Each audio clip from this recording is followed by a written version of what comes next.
Tim from Board Game Rundown, and I'm with Jeff Irving.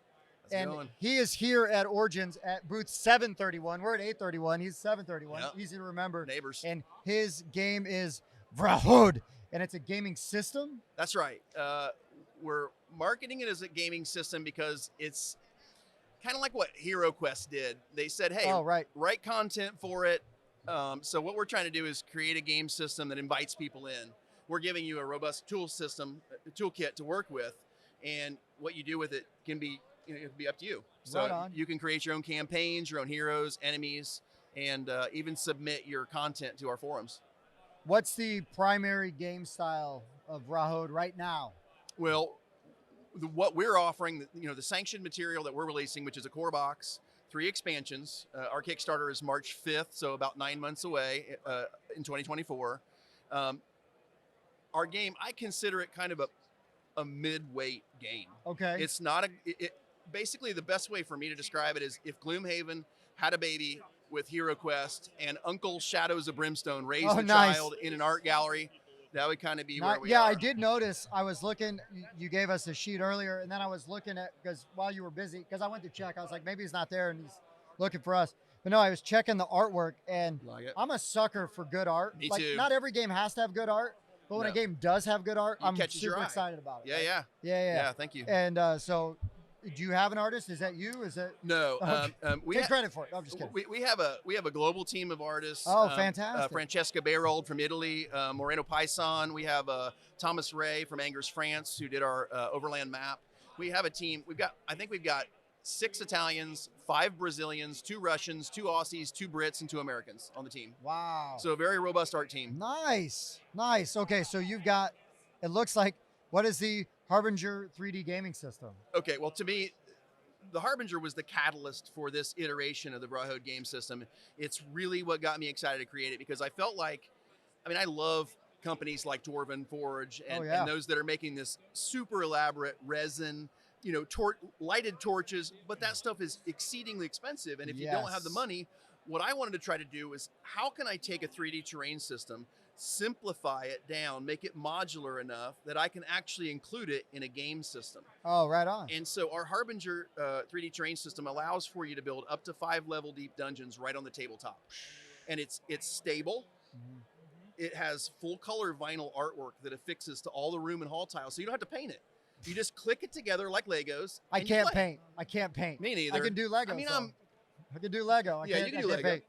Yeah, so the Harbinger is, to me, it's one of our best pitch points, especially for the content creators, because if I can take my players through this and have a lot of freedom with the toolkit to build whatever I want dungeon-wise, and I have a lot of variety in overland travel, like for adventure, then I've got a pretty robust thing that I can do with any type of player. So you're doing like campaign style stuff? We do have a campaign that overarches all 4 boxes. And then you can step down from the campaign mode into things we call expeditions, which are basically 5 to 7 quest chains. Okay. You can do missions, which are 1 to 4. You can do skirmishes, which are single location, multi-waves of enemy type quests. Oh, nice. Or my preference, since I'm the rule guy, is straight procedural play.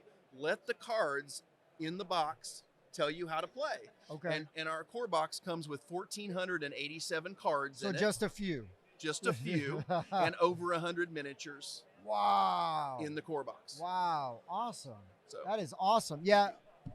I'm terrible. Somebody came over this morning and was like, oh, you're going to have the Vrahode guy? Like, that's good. It's really good. There's a lot of buzz. And then I've seen you over there. You've been busy. It's been busy. You've been busy. It's really good. It started slow because everybody was spending their money, but once people started playing, then everybody starts gravitating in. It's exactly. fun. Like at the beginning, the first hour is nothing for us. Right. Like they don't. If we're giving away games, then they may stop. But maybe. But they're not here to. We're not selling anything. We're just hanging out. We would have talked to people like Jeff. And so, anyways, I get it. Right. Yeah. Because when you're not like, hey, now. 2 years from now, you're at a con, and Vrahode's filled and, and everything. You have content, you have product to sell. Then you're in real trouble. Yeah, the big thing that's nice now is we're not selling anything. We're just demoing. Yeah. And so I don't have to bring inventory in on a skid. I don't even have to use the loading dock. I can bring 2 big, heavy suitcases with banners and table skirts and enough game product to play, and that's all I got to bring. That's so it's awesome. nice. Is all your minis? You got all those miniatures and everything. Is all the tooling and everything done on all those things? All the assets are done. The Harbinger system is on its 10th iteration. The Hero dashboard, which is another really big selling point for us. People seem to really like this idea that you can load so many data points into these little dashboards, and they're plastic. They're not the double layered cardboard, which is common today. Oh, right. Those won't quite get the job done. Sure. But these plastic ones that we have, people love them. And I've had people ask me, can these be adapted for our system?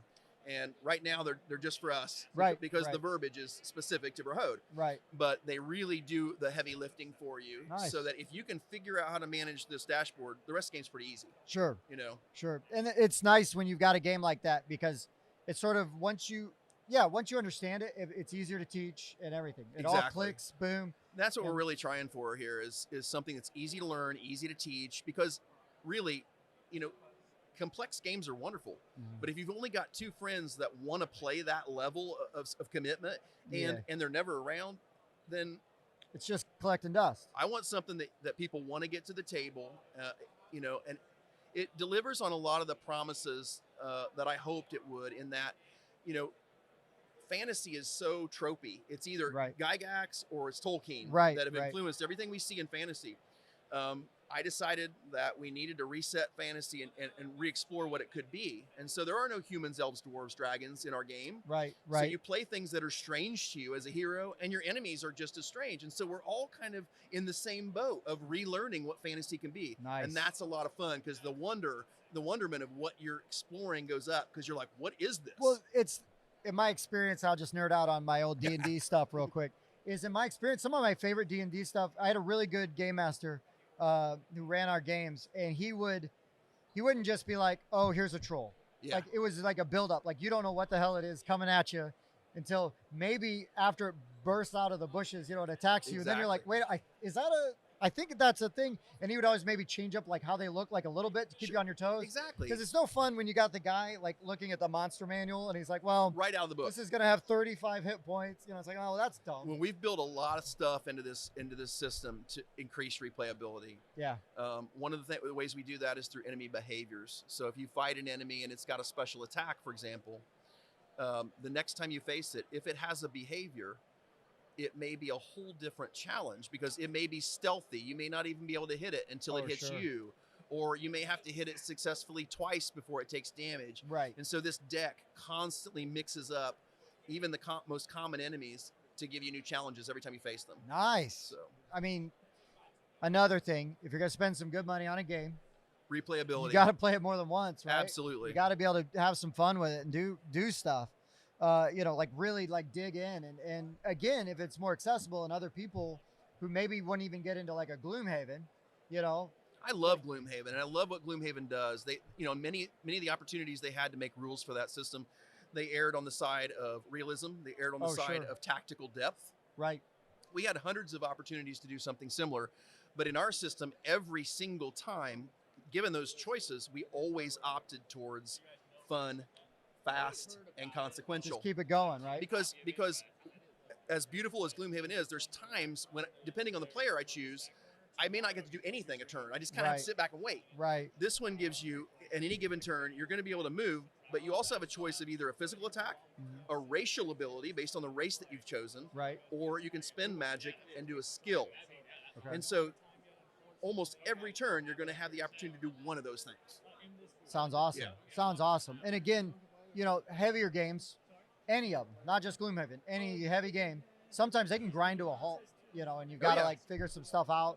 And when you're playing like a high adventure kind of game, right, you can't get bogged down. No, you want to keep it moving, and you want to, and then for me, games like what you're talking about, like half of the fun is like 3 days later, you're like, oh God, you remember when that thing happened, right? Exactly, the stories. We call them our cardboard war stories is what we call them. Love it. And so we got all these cardboard war stories, and I love it. It sounds amazing, man. It sounds amazing. Well, hopefully you'll have time to come over and play a demo. I'm gonna really try to. I hope so. We're neighbors, so there's not really a good excuse. I'm just gonna ask you a couple more questions about Vrahode. Okay. And then I'm gonna ask you some questions about you. Okay. Because I got one on here that like I really want to know. You have to know. I have to know. Okay. And it may not be the one you think. Okay, so what types of heroes can you play in the series? Okay, so if you look at trying to lead a new group of fans into a new fantasy world, Right. you have to at least kind of base what you're doing on fantasy archetypes. Yeah. And so we give you the choice of doing 12 pre-generated heroes. Okay. And like our typical warrior class in Vrahode is called a blade. Okay. Our paladin is called a shield. Okay. Makes sense. Our mage is called a spark. Our rogue is a shadow. So Nice. so these things are loosely based on those archetypes. Right on. We start you with 3 skills as a new player. If you're playing normal mode, you start with 3 skills. Where you take it from there is up to you. Nice. So instantly you go, the very first advancement that you get, if you're, let's say you're a shadow and you're a rogue character, the very first skill you may add to that is a mind skill. You can go outside of the focus deck, which is the deck for rogues, right, and go over here and say, I'm gonna try a mind skill and try to be a little bit more of a mage thief. Okay, right. And you can instantly start to do that.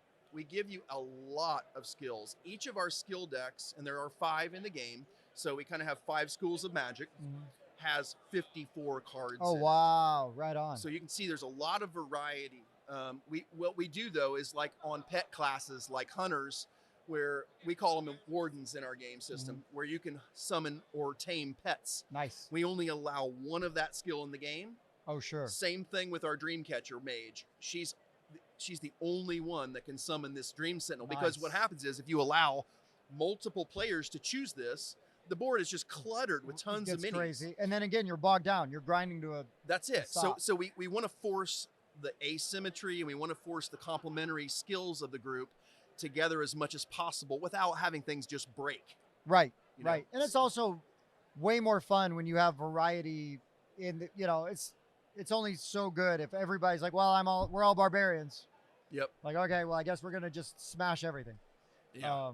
And do nothing else. Or everybody wants to be a wizard. Well, nobody can take a hit. That's not to say, though, like in the second expansion, we introduced 6 new roles to the game, 6 new heroes, and one of them is a juggernaut. And the character that plays it looks like a juggernaut. He's a boulder, essentially. Nice. Okay, but that doesn't mean that you can't play the most diminutive character in the game and still be a juggernaut. Nice. Because who doesn't like that gnome tank? Yes. You know what I mean? So yeah, it's so much fun when you can do so crazy things like that. You still get to mix it up. Right. And suspend a little disbelief. I enjoy that quite a bit. Me That too. sounds super cool. Yeah. Okay, so let's ask about different player counts. What are good player counts? Okay, this is a good topic, because we started out and everything we've said has been 1 to 6 player count. The game is designed to support that. The threat system is designed to support that. All the scaling mechanisms are designed to literally, it is a soloable game. You know how some games say it's soloable, then you got to play 3 heroes? Yeah, No, right. no. You're not, you have to play 2-handed, 3-handed. That's it. Right. Ours literally plays well solo all the way up to 6 players. Oh. But that's it.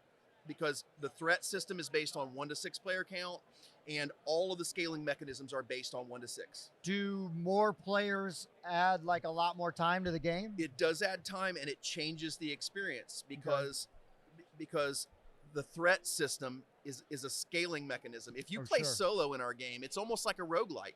Oh, right. You can sneak around and get through most things. Occasionally, though, you're going to have to run. Right. But if you have 6 players, it's a battle royale. Well, 6 people can't freaking all sneak through the bushes. Right. So basically, what we tell people is, you're stinky, you're noisy, and there's 6 of you doing that. Yeah. And so, it generates lots of threat, and so it does. It gets a little more grindy. It's just a different play. Different style. That's awesome, though. And again, sometimes it's like, we've played plenty of games where it's like, oh, I played this solo, I love it. And sometimes you play it with 4 people, and you're like, that was really cool. And then you play with 6 and it's totally different. You're just like, well, or you see a lot of games get reviewed and they say this game is perfect with 2 players. It's good with 3. Oh, right. That's the only counts. We literally have 32 scaling mechanisms to make sure that we're telling the truth. I mean, it's 1 to 6. There's plenty of games that I have that will play up to 6. And it's like, there's no way in hell I'm playing this game with 6 people. Yeah. I'm only playing with 4.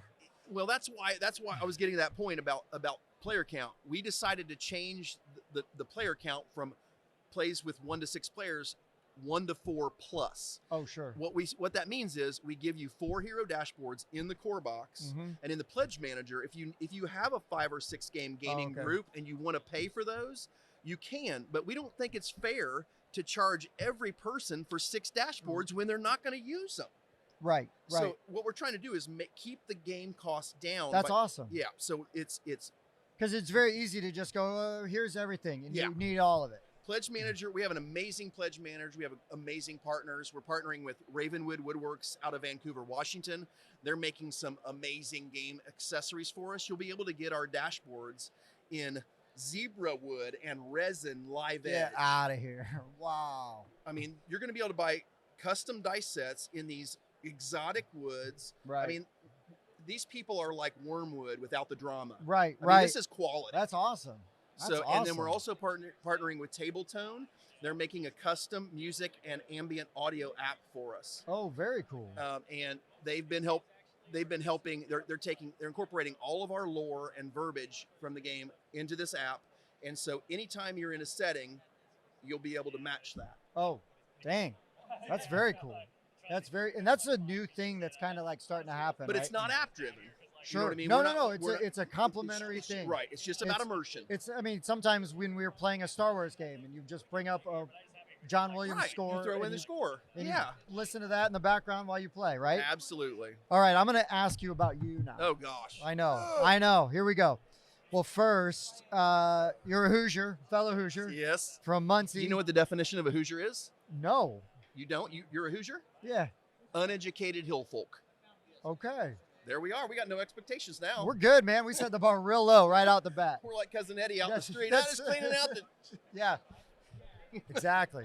Anyway, and if you don't know where Muncie is, I live in South Bend. It's right at the very top of Muncie's Notre Dame. right here. And Muncie's right down closer to Ohio, where Ball State. It's super fun. My buddy went to Ball State, one of my best friends. So I spent a lot of time. I really enjoyed my time there. I spent a lot of time at Ball State, enjoying his time at Ball State. Exactly.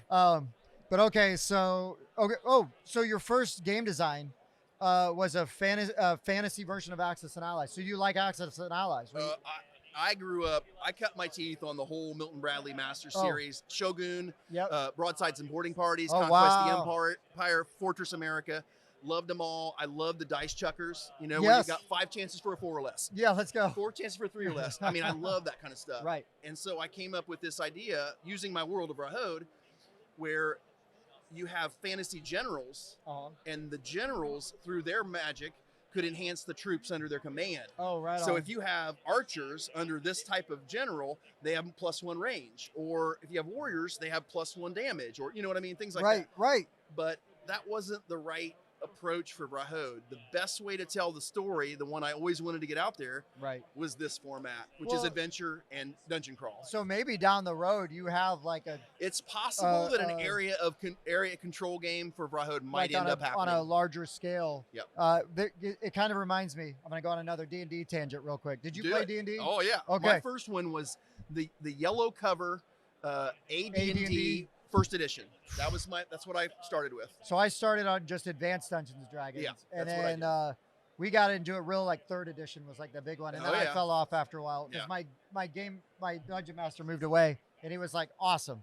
Anyways, we used to play Birthright. Did you ever play Birthright? I did not play Birthright. So Birthright was like a big one. You could play as like the lord of a small country. Yeah. So you would have to like run your guilds and your taxes, Oh, nice. and then you'd field armies and muster armies. But was it like a minis game? No. It was part of the D&D experience? Yeah, so we'd play. You Birthright. Now, I kind of do. Actually, I do vaguely remember that. And what you would do every once in a while is if you had to have like a big old battle, there was like a paper play mat you lay out with square rectangles, and you laid your troop tiles out, and then the other troop tiles, and you just went at it. The closest I got to Birthright, I remember playing Battle Masters. Do you remember I Battle remember Masters? Battle Masters? That was kind of a fun little. Yep. It was very light rules. Well, it was fun to just like take a game, take that fantasy sort of game, and then like make it big, blow it up. Yeah, right? Because I did paint those. Oh yeah, I can paint those. Nice. Those simple little. Well, yeah, there's not a ton of detail. No. There might be one eye going here and here. Exactly. You know, and maybe some hair like still down here a little bit. At least when I paint them. But no, that's great. I love that kind of stuff. Oh, that's not us. I was like, what's beeping? Okay. It said, I saw it here. You are the lead singer for 5 different bands. Oh yeah. Including one that did Van Halen covers. Oh yeah. My question that I really want to ask you is, what's your favorite version of Van Halen? David Lee. David Lee had life. That's it. He was a performer. You know, okay. I mean, I love Sammy, and I saw Sammy live as the Red Rocker, and he was amazing doing his own stuff. But when you go from David Lee Roth back when he was in his prime, and you go from that to the Red Rocker, it's not the same, man. It's a totally different vibe. But in his defense, it's hard to replace a singer. Well, yeah, you know, because everybody's like, "That's who I love," and then your second. Right. It's hard. So he had a deck stacked against him. And then Gary Sharon had to follow David Lee Roth. I was like, no, that's not good for anybody. Yeah. And that's nothing against Extreme. Now I just went down a music rabbit hole. That's okay, though. David Lee. That's my guy. He's from Gary, Indiana, too, by the way. I didn't know that. Yeah, Gary. Hoosier. That's awesome. Another Hoosier. Uneducated hill folk. That's right. Now you know. That's awesome. That's so good.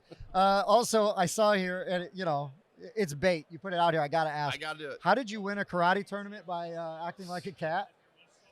The cat stance. Yeah. Okay. So basically, one of the moves, we had this guy come across from another system and just start killing everybody. He just started killing everybody. He was wicked with this ridge hand. He'd come in and hit you with this ridge hand, and he would beat everybody. And so I'm like, I got to figure out something to beat this guy with. Okay. So a cat stance is almost a submissive stance. And you're kind of, you'd be lined up against, if you're my opponent, I'd be lined up here. Okay. And at the last minute, right as you're coming in with your probably hand techniques, because karate, it's mostly hands. A lot of hands, yeah. Okay, so that the last minute, right before you come in, I'm going to block here. Okay. I'm going to turn my front heel towards you. Okay. And I'm going to come in underneath and get you in the groin. Ow. Right? That's the cat stance. You're just coming in underneath. Okay. And they don't see it coming. It's just like a ridge hand. They come in above you and they hit you, and at point. You're done. Yeah. I was just hitting them. Point. You couldn't stop it? Couldn't stop it. Well, it's because he got stuck doing the one thing. He was up here. When he'd come up here, and it was about time for him to hit me with a ridge hand. Just come underneath, hit him with the cat stance. That's hilarious. That's so good. That's so good. That's how I did it. Is there any game or any questions that you like to be asked or you want to be asked? I mean, anything you just love to talk about, man, other than Vrahode? I'll just say this. I mean, obviously this is the only thing I do. So I was kind of semi-retired until I started doing game design full time. Weathervane Games was created to house the Vrahode Game System. Right. One of the things that I chose to do in all of the games was I like good writing. Yeah. And I think that writing in a general sense suffers in the board game industry. I don't think most of it's that great. I'll be honest with you. And I played enough to be able to say that. There's some games that have legacy campaigns, and I hate the story. Yeah. I hate the way it's written. I feel like it's written for a child, and I can see everything coming a mile away. So our approach with Weathervane Games is with Vrahode, and will continue to be with our next two titles. The next title we're working on is called Aetherial War, Galaxies Collide, and we're going to be working with Nathan Doverspike for that. And then we're going to do a post-apocalyptic game with Nikki Smith, and she has a great series about a post-apocalyptic world. Oh, right on. And so our MO as a game company is going to be about working with established writers to try to elevate the writing of everything that we do. Well, yeah, for sure. And then also, you're drawing attention to writers that you like and people you think deserve attention. I want to use our game as a vehicle to draw new fans to these writers, because they're great writers and they deserve to have a bigger fan base. That's awesome, man. I love that. Yep. That's, again, rising tide raises all ships. Right? I say that all the time. It's such a nice philosophy to have. I just, I would rather be friends with everybody. Let's all work together, man. Let's have a good time. And we do the same thing with our partnerships, like with Tabletone and with Ravenwood Woodworks. I don't want to make a dime off of them, because I do believe that what they do is so good, it elevates us. I've never heard of either of them until you talk about them, right? That's what I'm saying. Yeah. So, I mean, look them up. I mean, that's awesome. That's very cool. I mean, it sounds like you and I could just talk for ages about whatever. I'll come over and play a demo, and then we'll have an excuse. Oh, it's fun. But thank you so much for taking some time and hanging out with us, man. Super nice to meet you, Jeff. I really appreciate your time. So Vrahode is going to be on Kickstarter next March. That's right. March 5th is going to be our launch date. It was going to be October 3rd, but the writers asked us for a little more time right after they got us a 5-year deal with Mob Vanguard, and I couldn't say no. No. Because it was their writing that landed us the deal. Well, this is going to be more time for you to even cook and and build, right? We are working. We're finding small things still in the game to fix, and we're going to keep working right on through the campaign. Might as well. You got time. Yep. Right. Yep. And then is there like a preview Kickstarter page and stuff like that? Yeah, the page is up on Kickstarter. We also have of course a Discord channel. We have a Facebook group called the Vrahode Tavern. You can stop by the Weathervane Games Facebook page, or you can stop by the Weathervane Games website, which is just www.vrahode.com. Right on. There's all kinds of ways to keep your finger on the pulse. Oh yeah. Stay in the loop and see what's going on. Absolutely. So, and I would recommend reaching out to Jeff, just being like, hey man. I am about the most accessible game designer I know, because this is all I do. And on my business cards, my personal ID, my cell number, because I just love to talk about this world. Yeah. It's been in my head for 32 years, and I'm finally getting to share it with everybody. And to me, that's really important. No, that's why I love talking to game designers, because it's like I get to hear about your passion. It's right? passion. You know, and I'm just like overall a passionate guy. I get excited, and I love like digging into stuff, and I just love seeing people get excited about their stuff, especially genuinely, right? Yeah. You know, and so I don't know, for me, like Iris never designed a game. You're bearing a part of your soul when you put that out there, man. My therapist actually told me that I'm dealing with trauma by doing game design, and I'm like, then it doesn't matter if I make any money at it or not. Yeah, it's therapy. Yeah, you're already kind of making money because you're not paying for a therapist. That's it. But awesome. Well, thank you so much, Jeff. I really appreciate your time. If you're at Origins, please check out booth 731. If this is after Origins, please check out Vrahode, Facebook, Discord, all the socials. Yep, and we'll be in the first exposure playtest hall at Gen Con too. Gen Con too. So for your Gen Con, you just go into the first exposure hall, and we'll be in there running demos there. Right on. Well, you heard the man. Thanks, Find Tim. him. Play the games. Thank you, Jeff. David Lee Roth forever. That's right.